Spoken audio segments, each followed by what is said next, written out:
All right, let's talk about corn and how corn might be trying to kill you guys. Now, corn is very, very common. And since the 1960s, the amount of corn that has been produced for consumption either by us, by animals, or in things like biofuel has gone up tremendously. But corn finds its way into all kinds of products, corn syrup, corn flakes, corn starch, erythritol. All these things are made out of corn, and there are literally hundreds, if not thousands of products which have refined corn in it. So it's in all of our food. I can remember as a kid and even as a young adult just munching on that corn on the cob, a little butter, a little salt. Very, very tasty stuff. Honestly, I think it's probably the refined corn, which is a bigger problem. But let's talk about some things about corn that most of us don't know. Corn is something that is very high in something called lectins. Now, so lectins are a plant protein that is part of the defense mechanism for a plant. So when an animal is eating it, it eats these lectins, and it causes problems with that animal's digestive process, and thus hopefully the animal is trained not to eat that anymore. Seeds has lectins in it, so cucumber, squash, tomatoes, eggplants, and yes, to include corn. Now, corn has a gluten-like lectin called zein, Z-E-I-N, which is related to gluten and acts very similar, causing damage to the gut lining. And so some studies show that this is so problematic that people that do have a gluten sensitivity or say celiac disease show that even if they give up gluten, if they're still eating corn, it's still a big problem. So anyway, there are studies out there showing that chronic leptin consumption can also interfere with your hunger signals. So it can cause you to bypass satiety and actually eat more. Another problem with corn is it's high in phytates or phytic acid. So remember, corn is a grain, it's not a vegetable. And like most grains,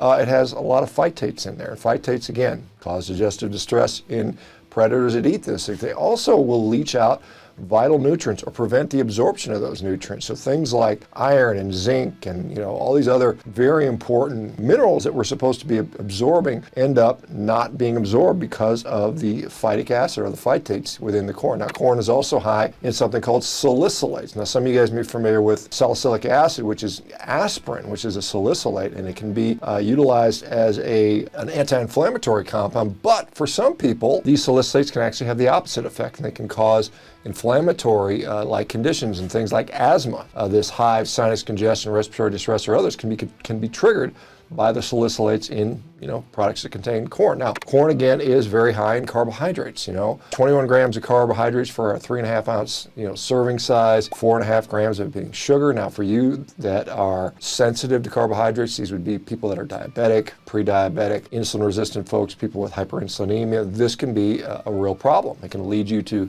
have very, very unstable blood glucose. And as that number of people is rapidly approaching a majority of the people in the United States, this is a problem for a lot of people. Corn is also high in something called a FODMAP. So FODMAPs are classes of fruits, vegetables, and spices that have specific sugars in them that are known to cause gastric distress, especially in people with things like IBS or irritable bowel syndrome, which I'm going to continue calling you're eating the wrong damn food. That's what we should just name IBS. On top of that, corn is often prone to overgrowth by mold and other fungal contaminants. And so it is one of the more common ways that people are exposed to different mycotoxins. Now, for instance, if you're a pregnant woman and you're exposed to some of these mycotoxins, it can actually cause neural tube defects, which will lead up to neurological problems in the child, things like spina bifida. For some people, it often can lead to cancer and even death in some cases. This last one is somewhat controversial. Modern corn, particularly in the United States, around 92% of the corn in the United States as of 2016 was genetically modified. Now, a lot of people are concerned about that. In my view, I'm like,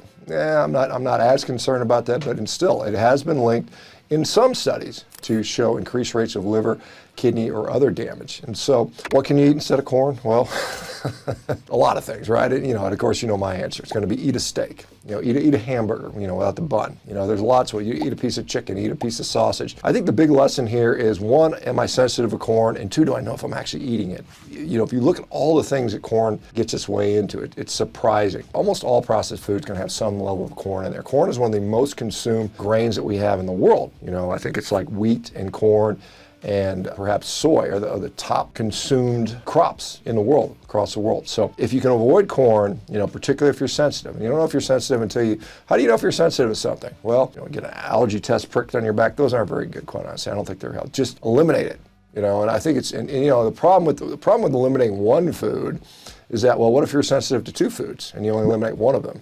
Sorry, I'm not supposed to do that.